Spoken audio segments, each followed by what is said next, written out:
Har du telefonen med? Jeg har telefonen med. Du har telefonen med? Ja, ved du hvad? En sort på. Jeg tror ikke, det er rolig nu, ikke? Ja, det er fint. Jeg kan høns. Det er virtual reality, ikke? Rolig nu herude i den virkelighed, ikke? Som I kan høre, og ikke mindst se på ham der, så er den virtuelle virkelighed væsentligt sjovere, i hvert fald i mange sammenhænge, end den virkelighed, den fysiske virkelighed, som vi andre befinder os i.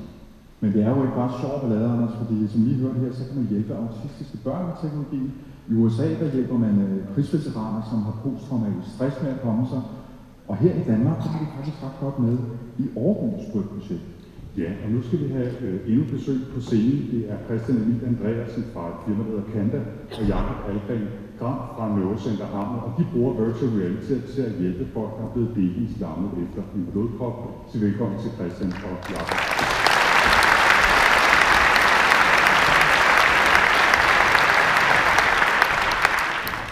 Goddag. Ja, som de nævnte, så skal vi nu prøve at fortsætte vores virtual reality-tur inden for sundhedsvæsenet. Vi skal over og se på, hvordan den her teknologi kan blive brugt til at hjælpe folk til at genoptræne. Og nu som Henrik så fint fik vist, så det her at tale om virtual reality er lidt ligesom at danse arkitektur. Det giver ikke så forfærdeligt meget mening.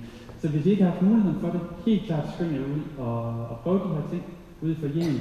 Have en mulighed for det. Det er super sjovt at prøve det, hvis I ikke har overbevist indtil videre. Men i forhold til hjerneskade, det er en ting, som ikke er særlig sjovt. Faktisk er det typisk et traumatisk hændelse, der sker i folks liv.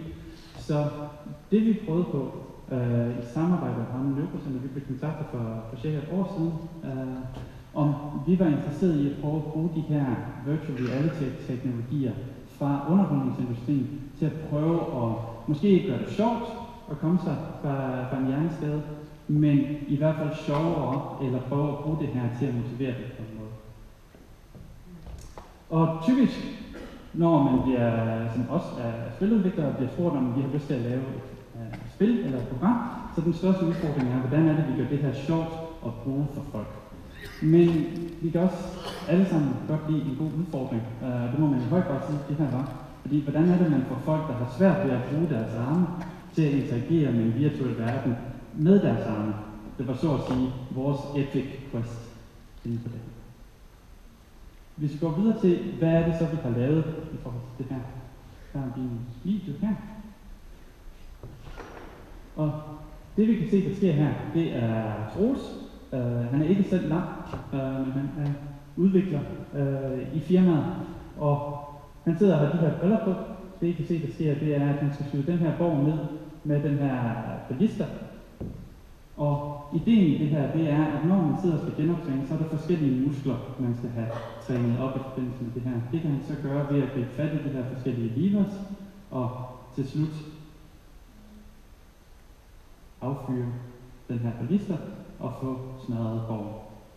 Meget, meget simpelt spilmekanisme. Ja, det er ikke så realistisk. Det er i høj grad en virtuel verden.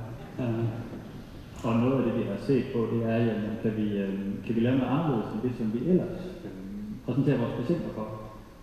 Vi har rigtig mange patienter igennem på et år, og nogle af dem er indlagt rigtig lang tid.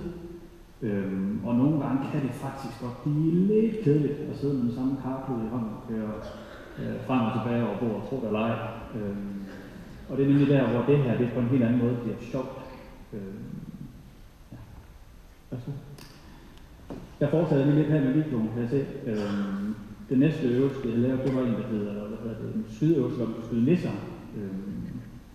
Vi har set på nogle forskellige funktioner. Canva, de har en helt unik softwareviden.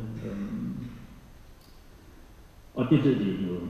Vi ved ingenting om det, for at være helt ærlig. Vi har til gengæld en enorm sundhedsviden om, hvad kan man og hvad kan man ikke, når man har en alvorlig hjerneskade. Og det, som vi så også har, det er, at vi har også en masse patienter. Og der er ikke nogen tvivl om, at i afprøvningen af det her prototype, som vi har valgt at kalde det, der får vi også nogle unikke erfaringer, fordi Christian og hans folk, de kan sidde, og de er også nogle ting til, hvad kan lade sig gøre, hvad kan ikke lade sig gøre. Vi kan sidde og have nogle tanker om, hvad kan lade sig gøre, hvad kan ikke lade sig gøre. Men der er ikke noget bedre, end at give det i hænderne på en patient, og så se, jamen, hvad får de ud af det?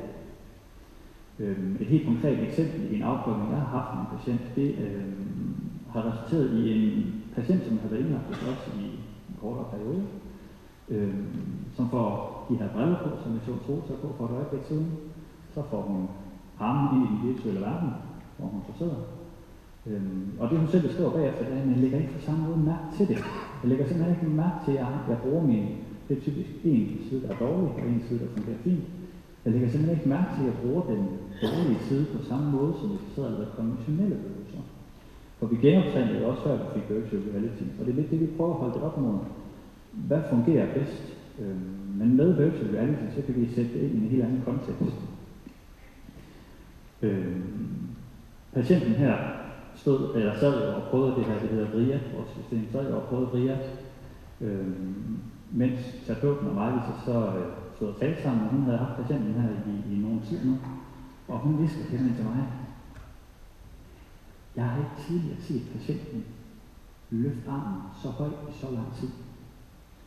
Og det bekræfter egentlig bare, synes vi, at vi har fat i noget her.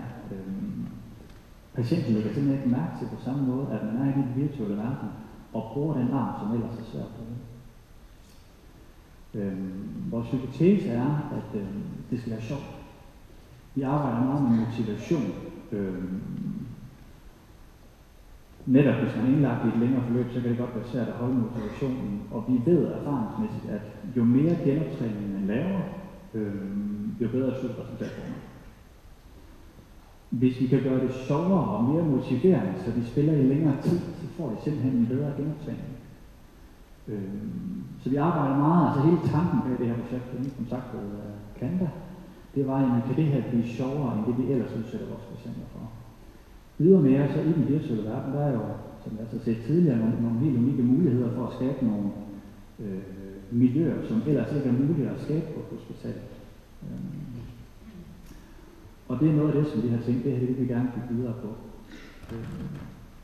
Så hvad er fremtiden for vores RIAT?